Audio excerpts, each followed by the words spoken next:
Good morning, my lord. Two professional psychiatrists took to the witness stand at the mobile High Court sitting at Ggaba Community Church to testify on the mental state of murder suspect Christopher Okello Onyum. Judging this matter before court shall be the truth, the whole truth, but nothing but the truth. The two reports on the examinations conducted separately in 2025 and 2026 indicated that Onyum was stable.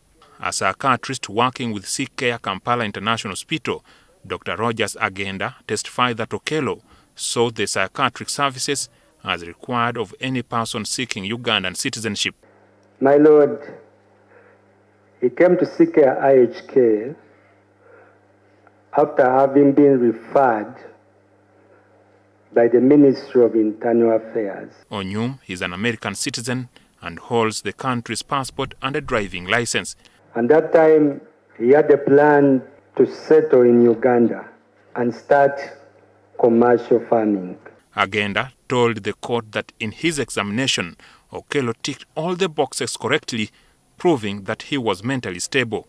Agenda told the court that the questions asked to arrive at the conclusion pertained to whether Onyum had ever used illegal substances like drugs, had a history of mental illness in the family, ever visited a psychiatrist before, and experienced excessive sadness or happiness.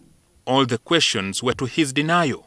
At the time he presented to me, I established that Mr. Onyum Christopher had no established mental disorder. However, Onyum appears to have switched the statements and contradicted himself when the police psychiatrist examined him following his arrest in connection with the murder of 4 toddlers at Ggaba Early Childhood Development Center. Police psychiatrist Dr. Emmanuel Nwamanya testified that Okello indicated experiencing psychotic episodes in the form of auditory and visual hallucinations, which means hearing strange voices and images that are not heard or seen by others. I noted as suggestive of a mental condition with psychotic episodes. Dr. Nwamanya stated that he could not ascertain Okello's claim conclusively. He had no medical documents. That was the reason, my lord, I could not verify it. How would the availability of medical documents have affected? My lord, the availability of the documents would have stated whether his condition cured and he was discharged as a functional person. The report shows that Okello confessed to killing his young brother, aged between 2 and 3, around 2016-17, and that he had attempted to commit suicide in 2023 to save himself from the troubles of the world. Additionally, Okello told the psychiatrist that he got the idea of killing children from recalling childhood folktales of getting wealth by sacrificing.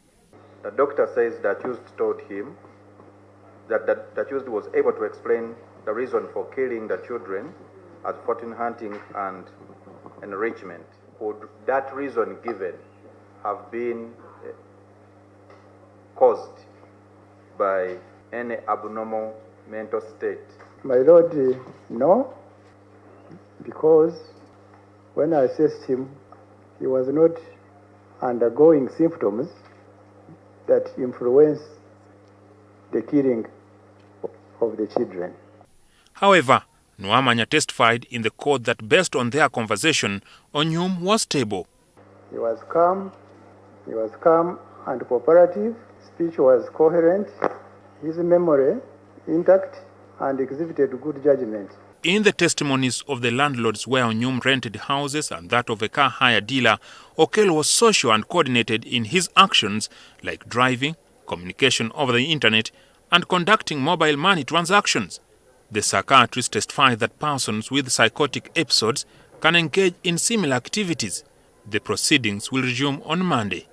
Jackson Onyango, NTV.